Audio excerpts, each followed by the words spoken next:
The winner is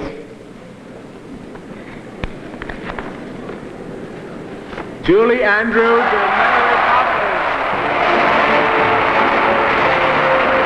Poppins. Since I was a child and went to see Disney movies, I always had an ambition to be in a Disney movie.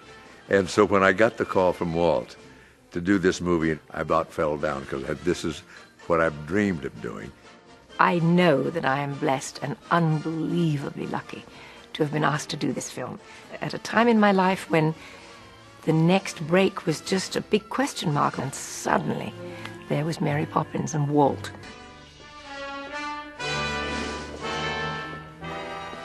While I can't really say it feels like only yesterday, I can, in all honesty, say that it certainly doesn't feel like 40 years since Walt Disney's Mary Poppins had its world premiere in August 1964. Hello, I'm Dick Van Dyke, and that really is me in that picture with Julie Andrews. I think all would agree that Mary Poppins truly is Walt Disney's crowning glory, the culmination of over 3 decades of work and experience as a master storyteller and an innovator in the world of entertainment. Like Mary Poppins herself, the film is practically perfect in every way. The perfect creative team, perfect songwriters, the perfect cast, and the perfect person to put it all together, Walt Disney. But getting started wasn't that easy. Just as a spoonful of sugar helps the medicine go. There are lots of reasons why Mary Poppins is a special film. And one of them, I think, is because Walt Disney, with this film, perhaps more than any other in his career, poured so much of himself into it. He was determined to make it. For no less than 20 years he struggled to get the rights to this story. The best Disney movies are the ones that show Walt's involvement in. I remember him being interviewed for it, and he said that his daughter, Diane, had read the books, and she actually was the one who said, "Dad, maybe there is something for you here." And he loved the books too. So it was something very personal to him from the start.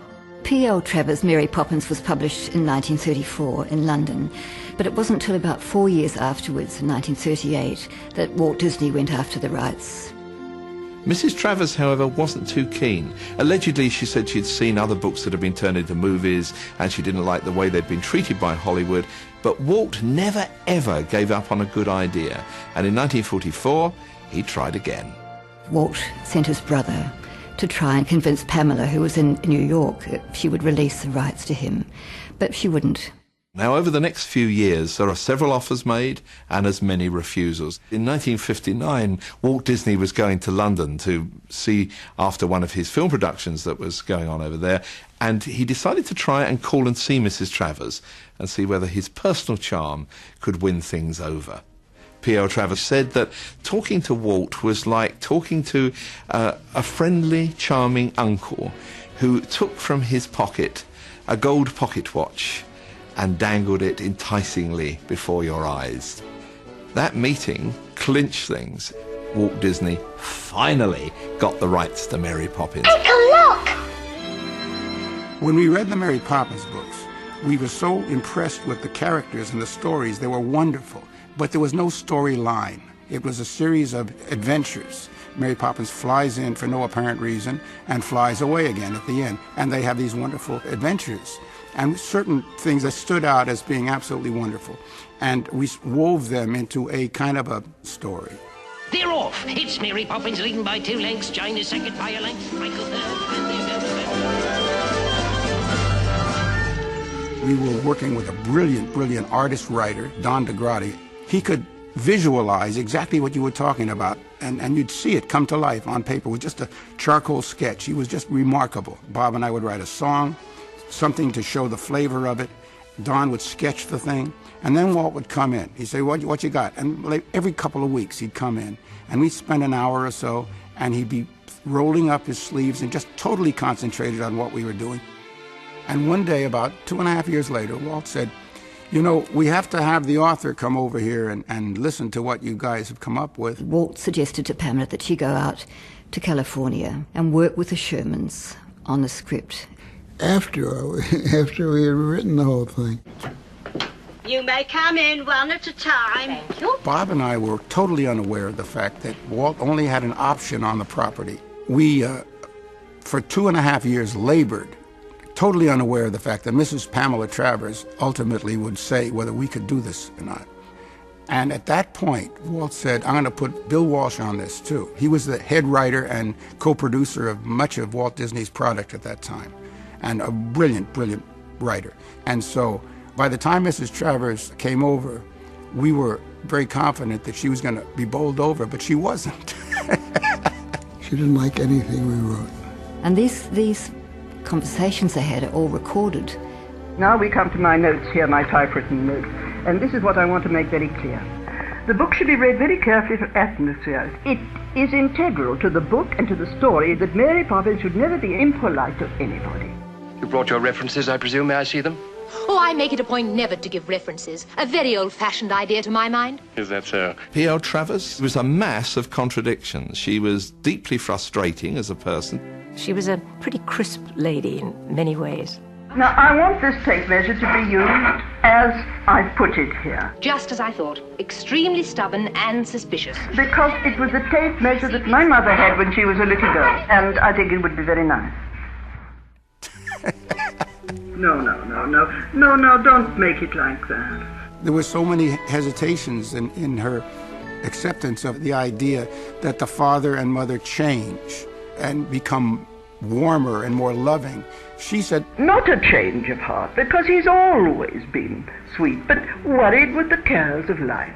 The children, madam, to be precise, are not here. They've disappeared again. We wanted the story to have a need for Mary Poppins to come. And this need was the fact the parents were so busy doing their own thing, they weren't paying enough attention to their children. And that would be the key to the story. Mary Poppins taught us the most wonderful words. Supercalifragilisticexpialidocious. What on earth are you talking about? The magical quality of Poppins' life and her main thrust, her reason for being in our lives, is that she fixes things. She goes in and makes families better. Father, we're sorry about the tuppence. We didn't know it would cause you so much trouble. Here, Father, you can have the tuppence. I think she had 30 days to consider. On the 30th day, she relented, but she had to be the consultant. It seems unbelievable after all that had gone on, but almost 20 years from the point when Walt Disney had set out on this quest, Mrs. Travers agrees on certain conditions that the film might be made. We knew we had a wonderful movie when Mary Poppins was done. Now it was time for the rest of the world to know. When the film was released, audience response was overwhelming, and it became an instant phenomenon. It was the biggest hit in the history of the studio. Mary Poppins had worked her magic on the world.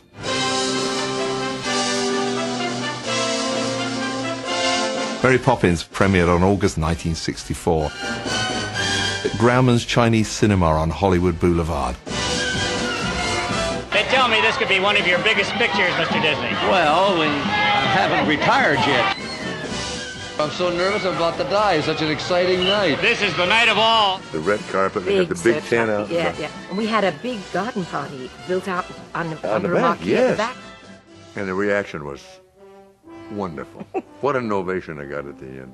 The reviews were fantastic. I never read reviews like that. They were all glowing, thrilling reviews. It was a remarkable success, a very, very big popular success. Which, I mean, that is the greatest thing I think anybody could have, is seeing people enjoying and laughing and crying to your work. It's just the most wonderful thing in the world. If you were fortunate enough to be a member of Walt Disney's team and be able to follow him as a leader, I think that had to have been tremendously gratifying to work so hard on a movie like Mary Poppins. And it came late in Walt Disney's life, and I think what a great reward for that man to have had all the experiences he had and all the ups and downs that one does have in any career, and be able to have something like Mary Poppins to cherish and be rewarded for. He maintained that it was the child in him, which he never forgot. And he said his child was very much alive.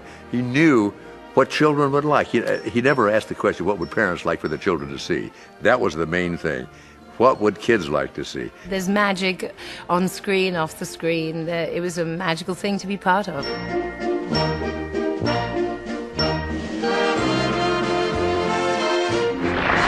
For the Best Actress in a Musical or Comedy, the nominees are... At the Golden Globe Awards in February 1965, Julie Andrews was nominated for Mary Poppins, opposite Audrey Hepburn for My Fair Lady. And suddenly, I don't know how it came about, maybe Bill Walsh brought it up, but we suddenly realized that if Jack Warner had asked me to do My Fair Lady, which I missed out on, I would never have been able to do Mary Poppins. The winner is Julie Andrews, Mary Poppins. When a few weeks later the Academy Award nominations were announced, Mary Poppins received an amazing 13 nominations.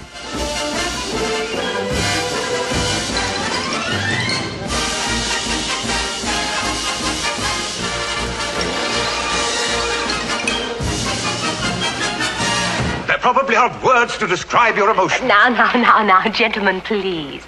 On the contrary, there's a very good word. Supercalifragilisticexpialidocious. The magic of it had escaped me, pounding it out every day. When it was all put together, there was something else besides what we put into it. I don't know what serendipity came along, but there was a wonderful magic aura about that movie that nobody expected.